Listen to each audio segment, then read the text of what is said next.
দিনাজপুর টিভি.কমে সংবাদ প্রকাশের পর বীরগঞ্জে শিকলে বাঁধা দুই প্রতিবন্ধী ভাইয়ের সাহায্যে ছুটে গেছেন উপজেলা পরিষদ নির্বাচনে চেয়ারম্যান পদপ্রার্থী মোহাম্মদ আক্কাস আলী।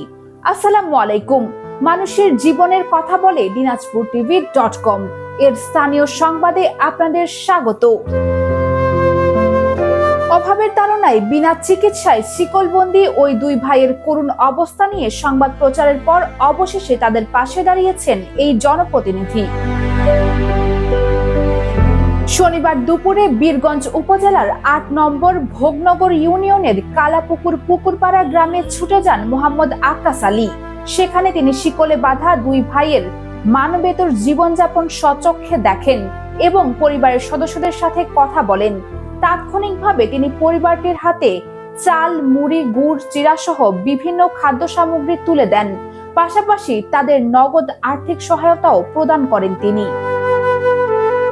দীর্ঘদিন ধরে আর্থিক অনটনের কারণে এই দুই ভাইয়ের চিকিৎসায় কোনো পদক্ষেপ নিতে পারছিল না তার পরিবারটি।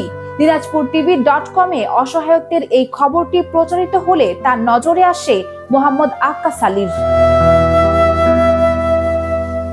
মানবিক এই উদ্যোগের সময় উপস্থিত ছিলেন ভোগনগর ইউনিয়ন বিএনপি যুবদলের মোহাম্মদ সাবুল ইসলাম, স্বেচ্ছাসেবক দলের সদস্য সচিব মোহাম্মদ আরিফ ইসলাম এবং মেম্বার পদপ্রার্থী ওসমান আলী।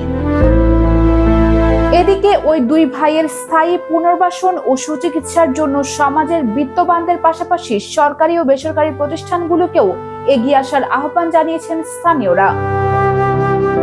ভবিষ্যতেও এই অসহায় পরিবারটির পাশে থাকার এবং প্রয়োজনীয় সহযোগিতা অব্যাহত রাখার আশ্বাস দিয়েছেন মোহাম্মদ আক্কাস আলী।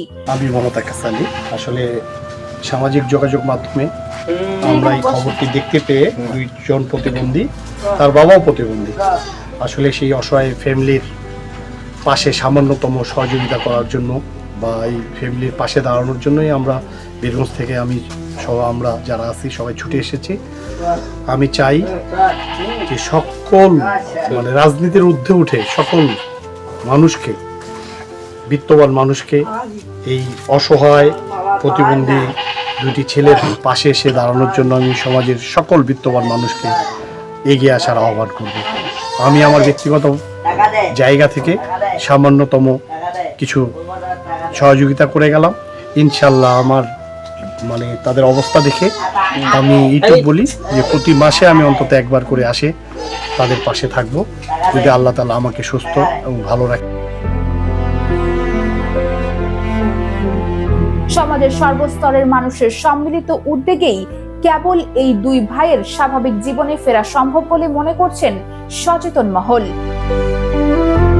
মানুষের জীবনের কথা বলে এই স্লোগানকে ধারণ করে দিনাজপুরের সব খবর সবার আগে পেতে দিনাজপুর টিভি.কম এর সাথেই থাকুন।